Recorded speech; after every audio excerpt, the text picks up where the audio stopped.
Hello and welcome back to another episode of League Talk. On today's episode, we're going to be talking about breaking things down. Now, this is a really basic concept in traditional sports coaching, which I believe can be perfectly applied to esports coaching. But before we get into all of that, first of all, I'd like to apologise. I know this is two YouTube videos or two podcasts by myself in a row. That's not normally the way I'd like to do it, but we've got some really exciting stuff coming up on the 3rd.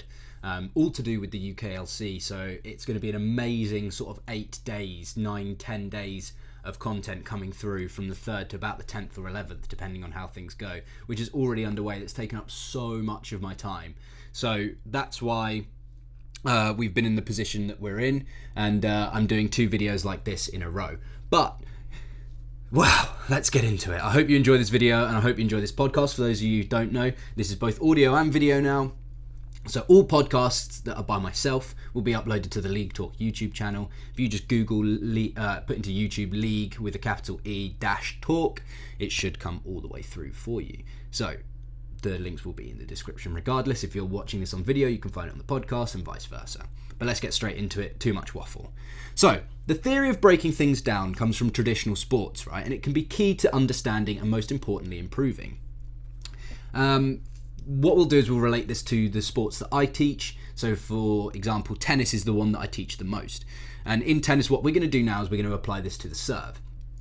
Now, when you have something that you're going to learn, you can be barraged and you can be thrown with a lot of information straight at you. So the importance of breaking it down helps you understand that things aren't quite as over the top or as extensive as they may seem. So when this information is thrown at you, chances of you retaining that information can be pretty low, and it may even cause cognitive dissonance, which is basically inconsistency in thoughts, or even just confusion. You may just get confused. So in tennis, the serve is broken down into 3 main points. You have the ball toss, and that's throwing the ball up in the air. You have the W, the Nike tick, or sometimes the Usain Bolt pose, and that's when the racket is sort of behind your head towards your back. You've got your left arm up and the ball toss has happened. And then the 3rd point is the connection point, so when you extend your arm and the ball makes contact with the tennis racket. Now, in order to complete a good technical serve, we need to have these 3 points coached correctly. Now, we coach a bunch of different things for each point. You can throw the ball up and see if you can bounce on your racket on the floor.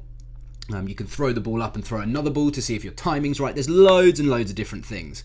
But breaking the serve down into these points and coaching them one by one is perfect, as it will gain results, which is really important, especially when it's kids, especially when it's adults, whatever. People want to see results. And with this technique, you get results very quickly.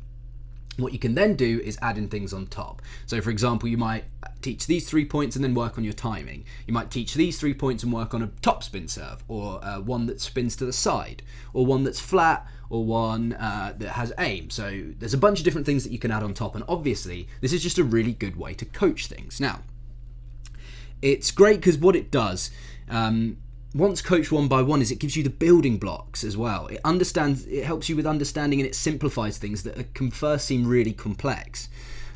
Moreover, we can break down things, for example, the correct way to move an opponent when you're playing tennis, or the correct way to utilize our strengths. For example, you might have a really good forehand when playing against someone who has certain weaknesses. So if you know that your forehand is really good and their backhand's poor, you might be playing cross-court to their backhand. So you might be changing your stance, you might be trying to whip around the ball, there might be loads of different things you can do. So once you break down that you have a strong forehand, they have a weak backhand, you can build blocks on top of the really solid base that you have to take advantage of that. Now, we're going to take the knowledge from this traditional sports coaching and look how it can be applied to the game.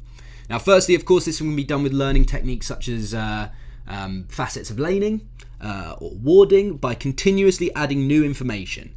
So, for example, you could start off with ensuring that you're about 100 CS at 10 minutes, 80 CS at 10 minutes, making sure you're CSing properly, and then adding in zones of control or range. So, for example, the zone of a control of a Kennen comparative to a Scion is completely different due to the range, due to a bunch of different things. But fundamentally, the game can be broken down into 3 parts: the early, the mid, and the late game. Now, doing this helps you break down what to do or how to play. Now, it's exactly the same. You take something that can seem really vast, for example, playing League, or for example, the serve, and you break it down into different parts. Now, win conditions are really important, and that can be added in once you understand what to do in the early, mid, and the late game. And without a grasp for them, you may not execute properly important timings in the game. So for example, one win condition is get to the 2 items, or the 3 items in some cases for an AD carry. So understanding that the game can be broken down and simplified is going to be really, really good.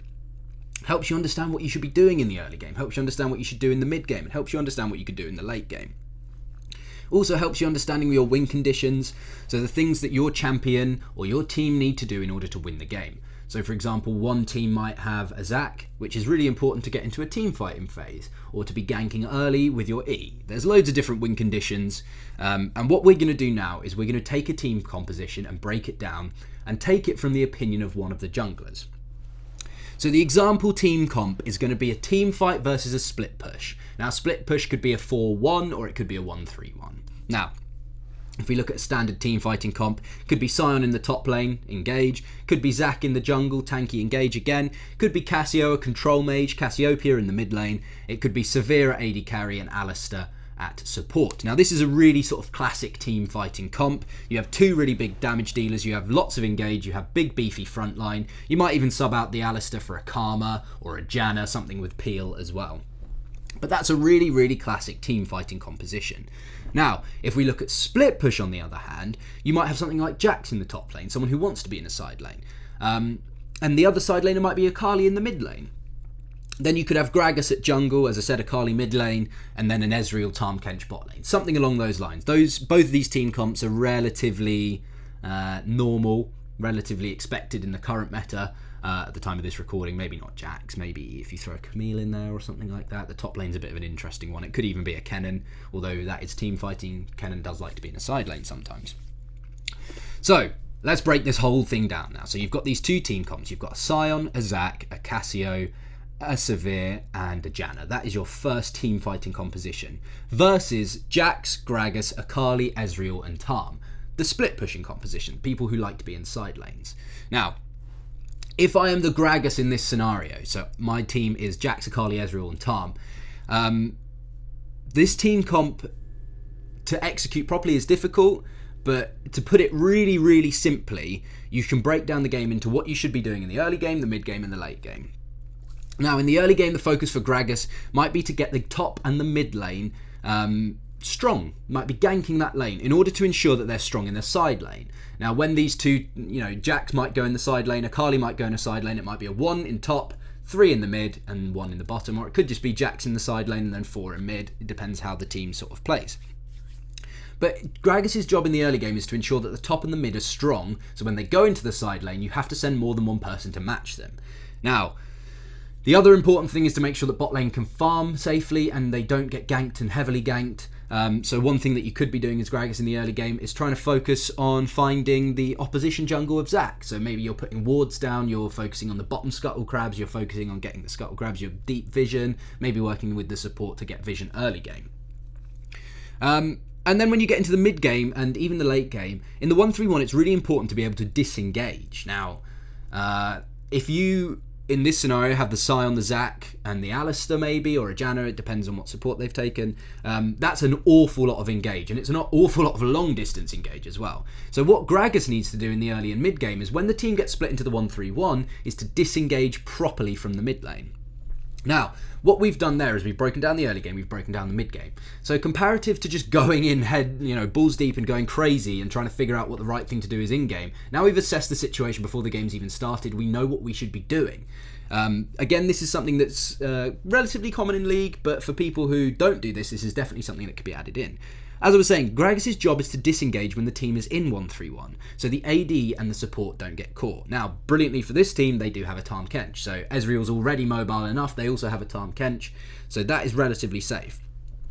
But when the mid game, when this 1-3-1 happens is when some towers are down and mid and late game is rolling in. You want to push those 2 carries, side laners into the side lane. But this whole idea of breaking things down is brilliant because it helps you understand what you should be doing. So many people can aimlessly run around the map on League, and this is solo queue, this is professional play, not so much in professional play, this is something that's more common in professional play. The idea of breaking things down, that is. But so many people can run around aimlessly on the map, and that's so negative. So when you break down coaching styles, or you break down what you should be doing in the game, I think for a player and for a coach, this is just a really, really good strategy to be employing. It is focused on just a basic fundamental of coaching from traditional sports, and it definitely should be applied to your solo queue games. It definitely should be applied by coaches, and it definitely should be applied by managers. You can take this and break it down into goals for the season. You break things down into short term, medium term, long term, just like the early, mid, and the late game. There's so many different ways that this technique can be properly executed and applied to League of Legends. But I hope putting it into that example team comp and sort of breaking down maybe what Gragas should be doing is going to be helpful. Obviously, Gragas' disengage comes from his ult, maybe his E, maybe his Q. He's got a lot of CC abilities. His Q slows, his E's a CC ability, and his ult's a knockback. So there's loads of different things he can be doing. Obviously, you can do it from lots of different perspectives. You can look at, if you're Jax, you can be looking at trying to make sure that you get a good lead in the side lane good lead in lane against the Scion. So when that 1-3-1 happens, no one can match you. So maybe you're looking at getting CS, maybe you're looking at getting some kills. Really important to always know where the jungler is and make sure you're not getting ganked over and over again, something that I happen to not do very much in game. But that sort of draws everything to a close. I know this is a bit of a shorter one, and one of the things that I have been doing is looking at my strengths, and my strengths is obviously with coaching traditional sports. So I've been trying to figure out what is great in traditional sports, whether it's football, tennis, cricket, whatever it may be, and applying that simply to esports, because I think there's definitely parallels there between traditional and esports. So I know this has been short, but I hope you've enjoyed it. Stay tuned for the 3rd. Please watch out for the 3rd to the 10th. There's going to be loads of content. It's actually going to be daily. So there's going to be about, depending on what happens, there's going to be between 8 or 9 daily content on the podcast, with potentially a highlight video put up onto the YouTube. So I hope you've enjoyed this episode. I know I have enjoyed putting it together and really thinking it through. So the main talking points from this is just break things down. Break down what your duty should be as the jungler, as the mid, as the support, as whatever role it may be, from the early game, the mid game, and the late game, and then assess your win conditions. What should I be doing to win this game? Asking that question is going to put you on the right track. So I hope you've enjoyed it, and I will see you next time.